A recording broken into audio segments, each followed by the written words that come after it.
gimana nih, saya kan anak dua nih di Hong Kong. Ah, Eh, dan rumah tangga saya tuh ada masalah gitu. Kalau kita bawa anak ke negara kita bisa nggak sih? maksudnya gimana? Nggak paham, nggak paham. Ya? Gimana nggak paham? Mbaknya eh, di Hong Kong menikah sama orang Hong Kong. Iya, iya, iya. Terus Udah per 8 paspornya tahun. anaknya apa? Hah? Paspor anaknya apa? Hong Kong.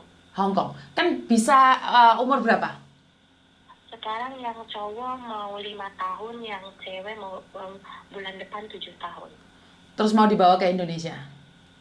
Iya, karena kita kan mau cerai kayak gini. Aku tuh nggak mau anakku ikut bapaknya karena bapaknya kurang baik gitu. Nah, kalau kita tinggal di sini, saya itu kita kan nggak punya rumah. Terus kalau saya kerja, anak saya nggak ada yang jaga. Kalau ikut bapaknya, saya khawatir kayak gitu. Oh, kamu permanen bukan? Belum, karena belum 7 tahun. Masih berapa lama lagi untuk permanennya? Kemarin aku perpanjang visa 3 tahun, jadi nanti tinggal 1 tahun lagi kayak gitu. 2015 baru 2025 baru perpanjang yang 1 tahun lagi, baru ganti KTP gitu. Oh, berarti ini masih baru jalan 3 tahun. Jadi nikahnya itu di usia hamil yang kedua, ke yang kedua itu loh, aku baru nikah. Oh, oke. Jadi gini, nah jadi kan dulunya gini, suami saya kan pernah nikah sama orang Cina 2 kali kan, cerai. Tapi dia nggak punya anak. Nah, waktu mau nikah sama saya, dia belum bisa nikah karena surat cerainya itu belum beres, karena mantan istrinya itu kabur. Kan perlu tanda tangan katanya dari mantan istrinya kalau mau cerai kan. Jadi waktu itu udah tinggal bareng sama saya, dia belum dapat tanda tangan karena belum dapat mantan istrinya kayak gitu kan. Nah, hamil anak saya yang kedua, hamil 4 bulan, saya baru nikah kayak gitu loh. Oh, oke. Nggak apa-apa. Tapi intinya anakmu yang pertama itu anakmu, maksudnya di akte kelahiran anakmu. Dua-duanya anak satu bapak. Oh, oke. Soalnya kenapa? Ntar kan kamu bisa apply di KJRI, Mas sayang. Itu jadi kalau cerai di sini, anak itu jatuh ke tangan ibu apa ke bapak sih? Kan masih belum cerai, buatin dia paspor Indonesia dulu dong. Oh, bisa ya? Bisa kan anak di bawah umur 17 tahun kan punya 2 kewarganegaraan. Anak-anakku seperti itu. Punya dua kewarganegaraan dia. Jadi Hong Kong sama Indonesia tuh harus apa enggak? Maksudnya? Karena dokumen-dokumen akte kelahiran apa diumpetin sama bapaknya, takut anaknya dibawa kabur ke negara kita gitu. Ya butuh dong. Kalau akte kelahiran nggak ada, akte kelahiran kan bisa minta kamu. Oh iya, bisa, ngerti. Maksudnya kalau bikin paspor perlu Hong Kong punya apa Indonesia aja? Loh, sebentar. Kan harus ada KTP-mu Hong Kong. Anakmu akte kelahirannya saja. Oh, cukup. Jadi yang Hong Kong punya perlu akte kelahiran aja ya? Iya, akte kelahiran, surat nikahmu, terus sama KTP-mu.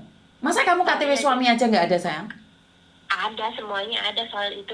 Maksudnya perlu nggak bikin paspor Hong Kong kayak gitu? Kan dia belum buat paspor Hong Kong kan anakmu? Yang cewek udah punya, yang cowok belum. Kayaknya nggak perlu sih. Nggak perlu tak coba ke KJRI ya? Iya, langsung ke KJRI aja. Kan dia punya kewarganegaraan 2, Masian. Nggak usah ngomong kamu mau cerai di KJRI biar nggak dipersulit. Kan kita nggak tahu, ntar butuh surat ini, surat itu. Ya bilang aja, Pak saya mau ini buat paspor buat anak saya. Biar jalan-jalan nggak usah buat visa. Kalau kamu pakai paspor Hong Kong kan otomatis ke Indonesia kan buat visa. Visanya cuma 1 bulan anakmu. Oh, begitu. Kayak anakku yang besar ini kan cuma 1 bulan. Oh, jadi kalau yang Indonesia punya itu bebas itu ya? Iya bebas dong. Wong negaranya sendiri kan nggak usah extend. Kalau anakku yang cowok mau ke Indonesia itu 1 bulan dapatnya. Oh, begitu. Oke lah kalau gitu. Lah tahu saya dari mana? Dari teman saya, nomor teleponnya. Loh kok telepon saya loh, saya bukan petugas atau apa, kamu nggak nanyain siapa saya gitu? Saya tahu di Facebook itu tahu. Oh, di Facebook sama di YouTube tahu? Tahu. Oh, berarti kan tahu semuanya itu kan masuk di YouTube sama Facebook gitu loh. Kaget saya. Lah kenapa nyari saya? Kenapa nggak langsung ke KJRI saja? Jadi gini, Saya dengan suami saya kan kurang baik. Kurang baiknya apa ya? Kalau anak saya setiap hari tuh stres. Kalau ikut bapaknya, perilakunya tuh kurang baik. Tapi ibunya mertua saya paling baik sedunia. Cuman anaknya itu kurang stres. Lah terus kamu tinggalin nggak, kasihan mertuamu di sini? Kita nggak serumah sih, cuman apa-apa yang bantuin saya itu ibu mertua, bapak mertua, adik-adiknya suami saya. Cuman suami saya itu kan saya 8 tahun bareng sama dia, jadi dia soal uang itu baik, tapi kita kan nggak pernah ngomong gitu kan. Kalau uang dia ngasih ke aku teman. Kalau misalnya bapak ini apa, dari sekolahan ada SMS tulisan Cina kan kita nggak ngerti. Dia selalu ngomongnya itu dengan muka yang seperti menakutkan dan bahasanya yang kita jangan sebutin bahasa Hongkong karena ada dia, kayak anjing, babi, pelacur, apa ya kayak gitu. Bahasa orang Hongkong kotor itu seperti itu loh. Tahu kan orang Hongkong seperti gitu kan, kalau ngomong kayak kayak gitu tahu kan. Ya intinya kita kan cuma nanya, bentak-bentaknya seperti itu setiap hari. Saya itu 8 tahun dia ngomong selalu kayak gitu, dan di situ saya tuh stres, udah mau bunuh diri berkali-kali. Ayo, jangan. Cuman kalau saya mau bunuh diri, di situ ada anak saya, jadi bunuh diri saya itu udah, saya nggak usah bunuh diri. Saya ingat itu anak, saya bangun lagi, jadi bunuh diri kan. Kenapa nggak berpikir anakmu disekolahin ke Indonesia saja? Makanya saya meminta solusi dari Cece gitu loh. Jadi jangan mengambil keputusan dulu mau cerai atau enggak. Kenapa? Karena kalaupun di Indonesia, kamu orang mana? Orang Sunda. Orang Sunda. Oke, orang Sunda hatinya sabar-sabar. Jadi tenangin dirimu dulu. Jadi jangan sampai emosi, karena kamu emosi memutuskan pergi begitu aja, kamu akan menyesal. Biaya hidup anak 2 itu gimana? Siapa yang nyari? Ya itu dia, karena aku pengen anak aku tuh lebih baik. Karena kalau ikut sama bapak ya, sekarang kan saya kerja gak dinafkahin sama dia, karena udah 5 bulan saya nggak pernah ngomong kalaupun satu rumah gitu kan. Jadi dia nggak ngasih uang aku, tapi kebutuhan rumah aku yang tanggung. Jadi misalnya stresnya saya tuh kayak gini, 8 tahun bersama. Misalnya kata dia bilang, itu masak, terus kan saya udah masak nih, terus aku bilang ayo makan bareng, dan itu gebrak meja yang ngomongnya kayak gitu kasar, seperti yang tadi aku ngomongin kayak goblok aja bahasa Hongkongnya, dia apa gitu, apa aja dikeluarin kayak gitu. Kita kan nanya gitu ya, kenapa jawabnya seperti itu, seperti di telepon, kamu di mana? Aku kan nanya, mau nanya dia, kamu lagi di mana? Waktu ada sesuatu aku mau ngomongnya apa ya, itu seperti itu. Berarti jadi istrinya orang Hongkong tidak bahagia? Jadi tidak bahagia dengan bahasa dia seperti itu, tapi dia ada uang ngasih. Dan saya satu rumah itu kayak seistri, emang dia wataknya emang seperti itu, ibunya juga udah capek ngajarin dia. Jadi akhirnya saya selingkuh. Di situ saya selingkuh. Jadi di situ saya jelek juga. Saya selingkuh dan perselingkuhan saya dia tahu, nggak tahu dari mana gitu kan. Ya itu. Mbak, sebentar. Kamu tahu kan ini masuk di YouTube sama di Facebook, jadi hati-hati ya, jangan mengekspos terlalu. Tapi kalau kamu itu bikin kamu lega nggak apa-apa. Tapi jangan pernah menyebut nama siapapun. Namamu tadi sudah aku cut. Jadi kenapa kamu sampai selingkuh? Sudah tahu suamimu kayak gitu, kok kamu malah selingkuh, sayang? Nah, 8 tahun saya setia dengan dia. Saya digodain banyak lelaki, banyak lelaki yang ngegodain saya, yang suka sama saya. Saya tidak tertarik. Ada orang bilang gitu, suami kamu jelek, suami kamu itu tua, ngapain kamu sampai dia aku gak pantas, kamu tuh masih cantik, masih seksi. Saya nggak tergoda karena saya setia dengan pasangan saya gitu kan. Cuma semakin lama dia kayak semakin saya bertahan gitu, maksudnya biar sampai kapan dia pasangan saya berubah gitu jadi suami yang baik, tapi nggak pernah baik dengan omongannya dia. Dan di situ saya kenal laki-laki dan saya terjadi perselingkuhan seperti itu. Laki-laki itu orang mana? Orang Hongkong juga. Orang Hongkong juga. Dan kita udah saling melaporkan polisi. Saya lapor dia lapor polisi, aku melapor juga. Dan ibu mertua saya Tua saya tahu perselingkuhan saya, dilihat video saya dengan laki-laki lain, tapi ibu mertua saya masih memaafkan saya, bahkan adik-adiknya semua keluarga dari suami masih memaafkan karena tahu anaknya seperti itu, mah. Akan aku sebelumnya udah bilang sama ibu mertua saya, mah, kalau saya selingkuh jangan salahkan saya, kamu jangan ngomong seperti itu, kamu tahu sendiri anak kamu macam mana gitu kan. Ibu mertua saya masih maafin saya selingkuh, apa masih karena tahu anaknya seperti itu. Oke, saya kasih tahu satu ya sayang. Suami saya itu lebih ganas daripada siapapun. Suami saya itu ganas banget. Dan kita juga sempat bercerai. Kenapa kita balikan lagi? Karena saya tidak selingkuh. Iya. Jadi sesuatu kalau pecah itu dua-duanya pecah sayang. Itu nggak bisa jadi satu. Dan ini suatu prinsip, kalau laki-laki selingkuh bisa dibilang main. Tapi kalau perempuan selingkuh mereka bilang cinta. Memang itu tidak adil buat perempuan ya, saya juga tidak setuju. Tapi kalau perempuan yang selingkuh itu kayaknya saya kok nggak setuju, bukan mengizinkan laki-laki selingkuh ya. Suamimu kan nggak selingkuh Tondo, dia cuma marah-marah aja kan? Iya, tapi kan kita perempuan, ya kita cerita dengan sesama perempuan. Siapa sih yang mau kita perempuan digituin juga? Kayak ibarat kita ngomong sepertinya, cuma nanya makan, dia ngomongnya seperti apa? Seperti speaker yang besar dan nadanya yang besar dan si ekspresinya yang menakutkan. Siapa sih yang mau? Aku udah cari semua perempuan, kayak dari sekolahan saya ke guru sekolah cerita, masa sih pasangan kamu, suami kamu seperti itu? Iya, aku bilang, tapi dengan saya tahu selingkuh kayak gini dengan laki lain, dia berubah bahasanya, tapi dia nggak mau bekerja, aku bilang gitu loh. Bukan, selingkuh itu sebenarnya saya pribadi ya, saya sebagai perempuan itu bukan solusi. Selingkuh itu bukan membuat dia semakin sadar, tapi selingkuh itu membuat diri kita sendiri sebenarnya lebih rendah. Saya pribadi tidak setuju karena perselingkuhan itu akan menjadikan jembatan pemisah itu semakin besar. Karena mau tidak mau kan tubuh kita sebagai perempuan itu udah digerayangi laki-laki lain. Dan kamu masih tidur sama suami, itu saya tidak bilang semua orang sama, tapi saya tidak setuju gitu loh. Kalau mau cari solusi itu menenangkan diri, bukan dengan selingkuh saya solusi apapun bisa kasih, tapi kalau solusinya selingkuh itu enggak banget itu loh. Iya, saya juga sadar semua orang juga selingkuh pasti sakit hati kan. Intinya ibarat kata saya diselingkuhin sama suami saya, pasti saya juga sakit hati kan. Apalagi saya perempuan yang selingkuhin pasangan laki-laki kita, pasti dia juga ngerasa sakit hati, apalagi ngeliat video saya begitu mesra atau begitu lebih gitu kan. Terus tujuan kamu dengan selingkuh itu apa? Dengan suamimu yang arogan terus kamu membalasnya dengan selingkuh, apa sih yang kamu inginkan?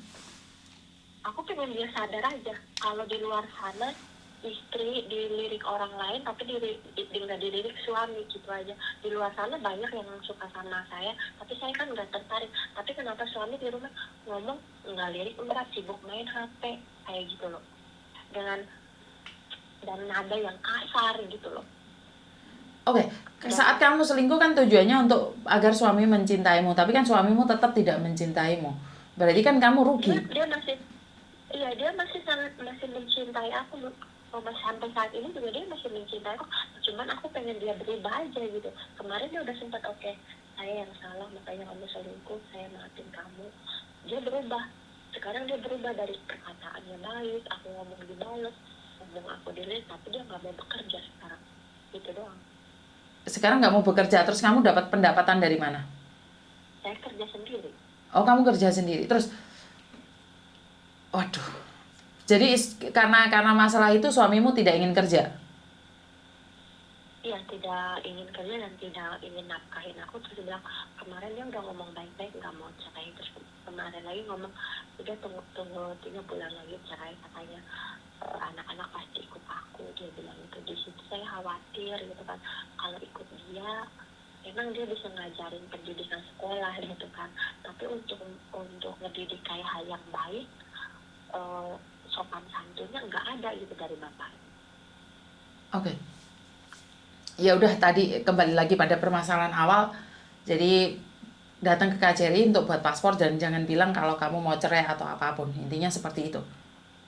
Karena anak itu masih berhak untuk mendapatkan 2 kewarganegaraan. Jadi kalau kamu bawa pulang dia nggak usah pakai visa karena dia pakai paspor Indonesia. Oke, tapi Hongkong nggak perlu kan, Mas? Hongkong nggak perlu kan? Nggak perlu juga sih. Itu sementara kan nggak perlu juga. Nggak perlu. Oke, makasih. Tapi aku pesan sama kamu ya sayang ya. Kalau kamu melakukan kesalahan bukan berarti dengan mengakhiri perselingkuhan atau dengan mengakhiri hidupmu dengan bunuh diri. Justru saya sangat mencintai suami saya. Mencintai tapi bukan berarti kamu yang harus mengkhianati duluan sayang. Iya sih, saya juga salah gitu. Tetap saya tidak membenarkan perselingkuhan itu, tetap pribadi saya, bukan saya sok suci, tapi saya tetap tidak mengatakan tidak untuk itu. Paham nggak maksudku? Iya. Karena apapun masalahnya, kalau ada goresan luka lain itu sembuhnya sulit loh sayang. Kebayang nggak kamu tidur sama suamimu tapi kamu pernah tidur sama orang lain? Ada nggak di otakmu masuk bayangan-bayangan itu? Kita sebagai manusia wajar kan ada toh. Iya. Nah, saya mau tanya ini, misalnya nih saya cerai sama suami saya nih, itu gimana ya nanti nasibnya gitu loh?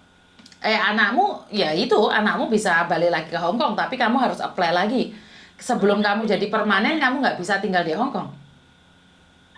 Oh gitu. Karena itu suamimu bilang bahwa kewarganegaraan anaknya akan ikut dia. Karena kamu bukan permanen sini, kecuali kamu permanen sini, maka sidang akan dimenangkan oleh kamu. Oh, jadi itu anak-anak itu akan jatuh ke tangan bapaknya gitu ya? Ya kalau kamu bukan penduduk sini, kan kamu masih residen, kamu bukan permanen sayang. Kecuali kamu punya pekerjaan tetap, punya rumah, kan anakmu yang jamin kamu, bener nggak? Iya. Tapi kalau sekarang kan siapa yang jamin? Kalau kamu sendiri tidak ada tempat tinggal, untuk hidup aja susah, untuk kos aja susah, kerja, makanya anak-anak gimana? Otomatis kan jatuh pada keluarga suamimu. Iya, kalau kerja udah sih saya, cuman kalau rumah kita juga sama-sama ngontrak sih, ini nggak ada rumah, kita tiap bulan bayar rumah. Ngerti, tapi kan kalau kamu sendiri kerja dengan menjaga 2 anak cukup nggak? Terus otomatis kan kamu butuh pembantu untuk menjaga. Iya benar. Jadi kemungkinan ya, saya tidak tahu, saya cuma berdasarkan pengalaman aja bahwa kalau kamu sendiri tidak independen, mungkin mereka tidak bisa menjatuhkan hak asuh itu pada kamu. Tapi tergantung juga dari lawyer ya, dari pengacara ya. Kalau kamu bisa menang ya syukur alhamdulillah. Tapi kalau kamu sendiri pekerjaan kamu, gajimu tidak menjanjikan, dan mereka akan menanyakan siapa yang akan menjaga anak kamu. Lawang sama-sama permanen saja, kalau punya anak itu harus ditanyakan, loh kalau kamu kerja anakmu sama siapa? Makanya kadang-kadang orang mau cerai itu malah ambil pembantu. Oke. Tapi kalau kita sama pengacara dengan kelakuan suami kita, dari misalnya dia mantan narkoba, pernah masuk penjara, apakah anak akan jatuh ke tangan bapak ini? Wah, masalah narkoba kan itu sidang kan, dia punya keluarga di sini. Suamimu mantan narkoba, pernah di penjara? Pernah. Jadi kalau saya ceritakan ini, dari sifat dia, dari saya hamil sampai itu, dia nggak pernah ngurus saya, ngurus ibunya, dia hanya bermain sendiri gitu loh. Lah kenapa kamu mau menikah seorang narkoba dan narapidana, sayang? Ya, kan saya rasa gini, dia akan berubah buat saya, dia akan menjadi, karena dia saya gini, waktu saya memilih dia, saya juga tidak menyukai dia, satu sifat dia seperti ini itu, tapi dia cerita sama saya bahwa saya pernah menikah 2 kali gagal, saya pernah makan narkoba, masuk penjara, bahkan saya lagi hamil 7 bulan, dia masih ada utang penjara 3 bulan lagi waktu itu. Oke, saya kira kan dia akan berubah, akan jadi suami yang baik, sekaligus bapak buat saya, sekaligus jadi teman buat saya gitu. Tapi mana buktinya, nggak ada gitu. Saya pikir dia akan gimana ya ngomongnya, karena waktu saya kecil juga kan saya kurang perhatian dari orang tua, makanya saya memilih pasangan yang lebih tua dan lebih jelek kayak gitu. Suami saya jelek, tapi buat saya mungkin yang orang seperti ini dia akan lebih baik ke depan gitu loh. Oke, jadi kamu dulu bekerja jadi pembantu lebih enak atau menikah dengan dia lebih enak? Awal nikah ya enaknya apa, karena nggak kerja, dapat uang, dapat perhatian dari ibu mertua. Emang aku nggak dapat perhatian dari dia, itu doang. Oke. Menurut kebebasan lebih enakan jadi pembantu atau jadi istri orang Hongkong? Ya kalau awal-awalnya enakan jadi istri daripada jadi pembantu. Tapi sekarang Tapi sekarang hati itu menderita karena anak gitu aja. lebih sengsara gitu ya karena harus memikirkan Iya, anak juga. karena nomor satu itu adalah anak. Kalau kebahagiaan soal ibarat nggak perhatian, dapat perhatian dari pasangan kita, nggak dikasih uang, itu nggak peduli, kita bisa nyari. Tapi kan kita berat di anak. Betul. Yang bikin, apalagi anak saya cantik, ganteng, lucu, pinter. Jadi itu kalau saya ninggalin dia, ya dia pas kasih sayang dari saya nggak ada nantinya. Terus kalau dari bapaknya sangat apa ya, nggak bisa ngurus anak gitu aja, cuman bisanya kasih mainan yang mahal atau jalan gitu doang. Tapi udah Berarti kamu untuk visa permanennya kamu masih kurang 4 tahunan ya? Oke. Yang sekarang kan udah beli 3 tahun kan, tinggal nambah lagi nanti 1 tahun gitu loh. Kok maksudnya 3 tahun 1 tahun? Iya kan, yang pertama bikin itu tuh 1 tahun, terus yang kedua 1 tahun, terus yang kemarin terakhir dikasih lagi 3 tahun loh. Oh 2 tahun, 3 tahun, berarti kurang 2 tahun dong? Kurang 2 tahun ya? Iya Lupa saya ya mungkin. Iya. Waktu nikah kan saya 2019. Waktu nikah 2019, tapi kan visamu kapan keluarnya? Itu habis nikah langsung dapat KTP kan? Enggak ya harus apply dulu Enggak lah, kayaknya aku bikin visa dulu kalau nggak salah 1 tahun, terus udah gitu ganti KTP yang pembantu itu makanya tadinya. kan nggak bisa, habis nikah nggak bisa langsung dapat KTP, harus apply dulu. Pokoknya waktu itu habis nikah, kayaknya bener sih langsung habis nikah itu ngurus visanya habis. Saya waktu itu masih pakai visa pembantu gitu kayak atas nama dia gitu kan. Nah itu habis, terus iya kayaknya langsung dapat, nunggu 3 bulanan langsung dapat. Nah iya, makanya kan apply visa butuh 6 minggu sampai 8 minggu sayang. Iya seperti gitulah. Oh kamu dulu pembantunya dia gitu tak?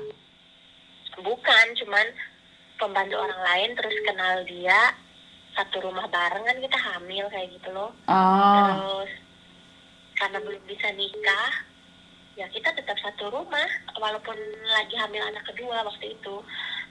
Hamil anak kedua 4 bulan kita nikah gitu loh. Oke. Ya udah, itu kembali lagi pada yang tadi, kamu datang aja ke KJRI buat itu. Oke, makasih ya solusinya ya. Iya, ya udah gitu aja. Yuk, bye.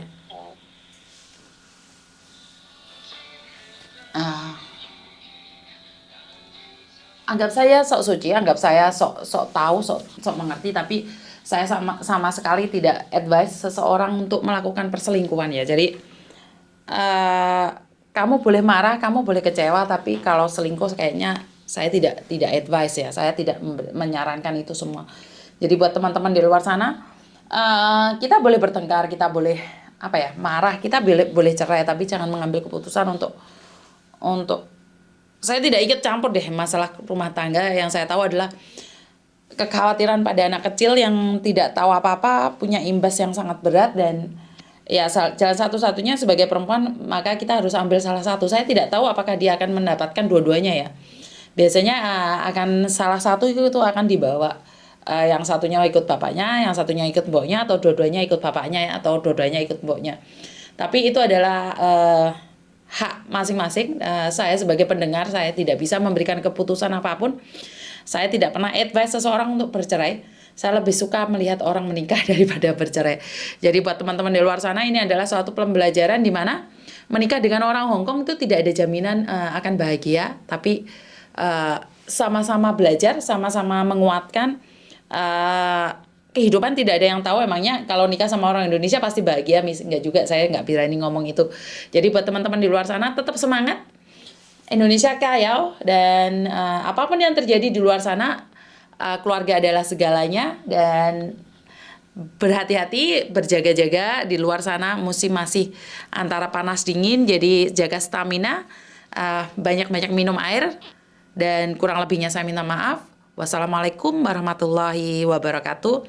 Berkat Tuhan mengalir atas hidup kita semua. Semoga semua makhluk hidup bahagia. Dan jangan lupa, apes tidak ada dalam kalender. Karena itu selalu berhati-hati dan hati-hati dan hati-hati. Bye-bye.